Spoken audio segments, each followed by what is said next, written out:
Сегодня на ваших глазах будет создаваться персонаж для одной визуальной новеллы. И это не аниме-тянка.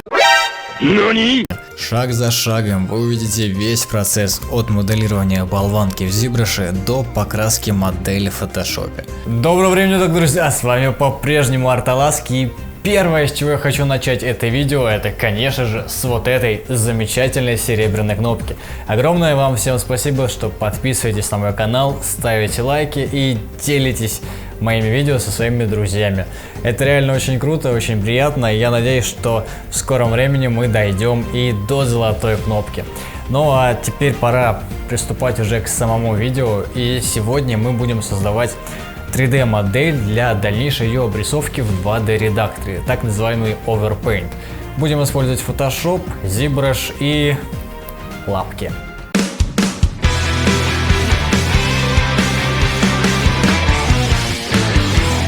Кстати, я тут увлекся 3D печатью и в скором времени хочу открыть рубрику по ней на своем канале. Но пока я готовлю все необходимое, советую вам посмотреть интересные опыты в живых влогах от ImPrint. Ребята устраивают отчасти безумные эксперименты. Мне прям было интересно посмотреть, думаю, вы тоже оцените. Ссылка в описании. Я начал создание 3D болванки в программе ZBrush. В последнее время ее все чаще стали использовать 2D художники для создания своих творений. Это очень сильно экономит время и даже компенсирует отсутствие некоторых навыков и знаний у неопытных художников. Можно считать это читерством, что арт, созданный подобным образом, вообще не ваш. Там много чего можно увидеть в комментариях к таким работам, а можно просто взять на вооружение этот эффективнейший процесс. Ведь подумайте сами, вам больше не надо самому просчитывать тени, перспективу, объем сложных композиций. А если вы создаете ключевой или просто масштабный арт с кучей элементов в кадре, то самостоятельное просчитывание всех нюансов займет множество часов, и в 99% вы допустите одну или несколько ошибок. Но я пошел чуть более сложным путем. Я решил сделать достаточно подробную модель, чтобы меньше просчитывать самому. Обычно создают более примитивные модели, чтобы просто была общая форма, а остальное уже дорисовывают сами. Но так как я пробовал подобную технику ранее, и у меня, мягко говоря, не очень-то получалось, в этот раз я решил сделать иначе. И это сработало. Ну и так как у меня довольно часто спрашивают, рисую я мышкой или на планшете, то для наглядности я решил добавить вот такие сценки. Да, я уже потом понял, что надо было снимать немного с другого ракурса. Сорян.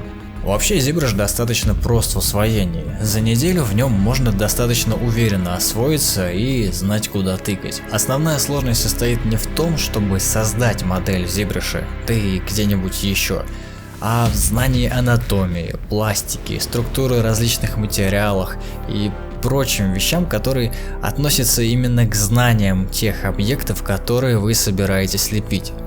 Создание 3D модели для обрисовки в том же Photoshop это не панацея, потому что эти самые модели еще надо создать, а если вы не понимаете, как определенный объект будет выглядеть в 2D, то и в трехмерном пространстве воссоздать его будет куда труднее. Мне даже пришлось гуглить карту жировых отложений и смотреть референсы крайне упитанных людей, чтобы моя модель выглядела более-менее убедительно. Потом я понял, что я хочу сделать его не просто жирным, но и достаточно сильным. Для этого надо было показать хорошо развитую мускулатуру хотя бы на руках. Но учитывая процент жира в теле этого тролля, никакого рельефа не было бы видно, да и тыква его выглядела слишком худой для такой комплекции. На помощь пришли сумоисты и пауэрлифтеры. По большей части они эндоморфы и имели некоторые схожие признаки, не в обиду лифтерам, конечно же. В них отлично сочеталась мощная мускулатура и пузико, что мне и надо было показать на этом персонаже. Некоторое влияние оказала и вселенная Варкрафта, которая мне очень нравится как своим визуальным стилем, так и сюжетной проработкой, персонажами, их историями. Но когда я делал своего тролля, он мне кого-то напоминал. И только потом я уже понял, что мой персонаж очень уж сильно похож на Огра из World of Warcraft. Правда, намного более жирного. Что ж, оставлю это как отсылку.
С пальцами были неоднозначные решения.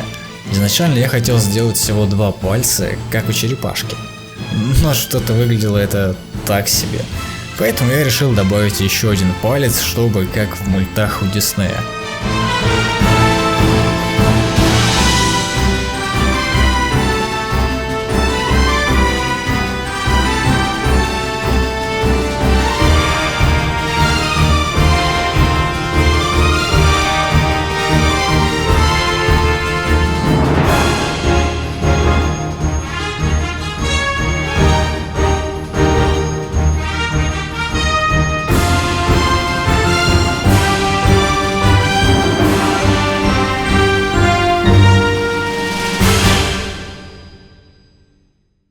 С одеждой тоже все было непросто. По сути, тролль дикий, поэтому носить ему всякие повязки не обязательно, но относительно разумный. Вообще, даже такой минималистичный шмот неплохо разбавлял эту гору жира, добавляя в дизайн новых оттенков как цветовых, так и геометрических.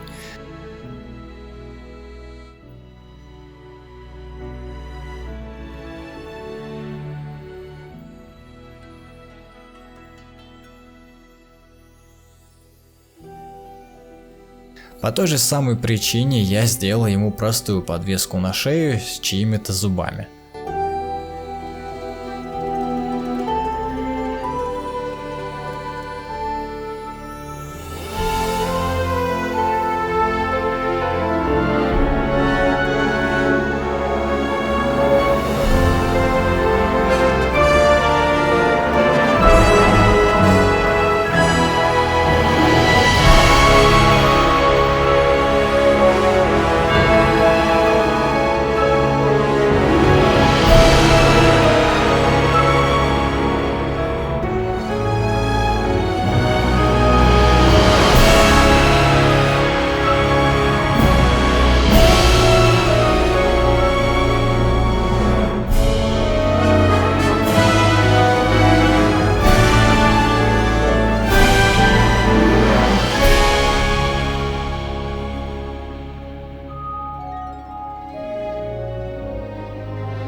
Далее начался этап позирования. Изначально я хотел посадить его на скелет, но это не быстрый процесс. Потом пришлось бы еще и настраивать веса, зоны влияния костей и множество прочих нюансов, которые здорово бы увеличили время работы. Не мой вариант. Поэтому я просто сделал дубликат и через маски и инструменты выделения поставил его в нужную позу.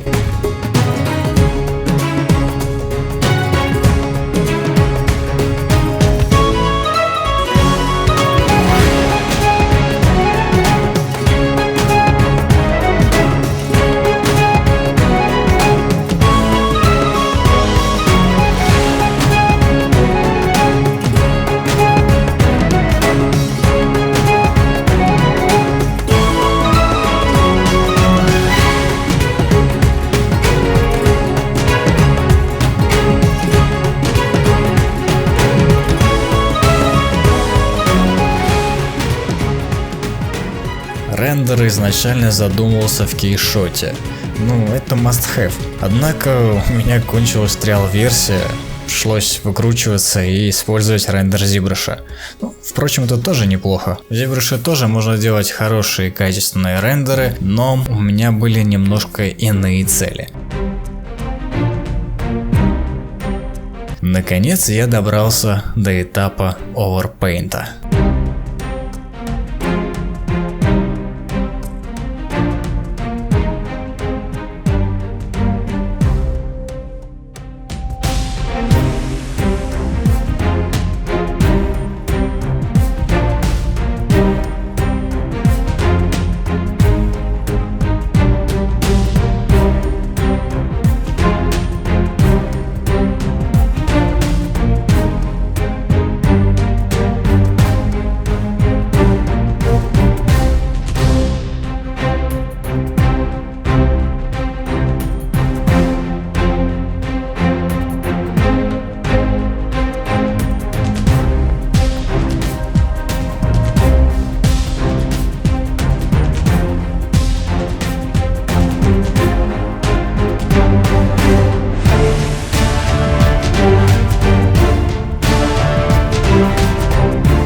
толстый. Эй, полегче. Ты ранишь его чувства. Итак, тролль готов. Теперь осталось лишь вставить его в игру и сделать еще десяток подобных оверпейнтов в других позах и с другими эмоциями. На этом у меня все, дорогие друзья. Надеюсь, это видео вам понравилось и оказалось интересным, ну и может даже полезным. Если это так, делитесь этим видео со своими друзьями, подписывайтесь на мой канал, если еще не подписаны, ну и конечно же ставьте лайки. И еще раз вам всем большущее спасибо за вот эту вот замечательную кнопочку. И только от ваших лайков, репостов и комментариев зависит, как скоро мы дойдем до золотой кнопки. Ну а с вами был Арталаски. Пока!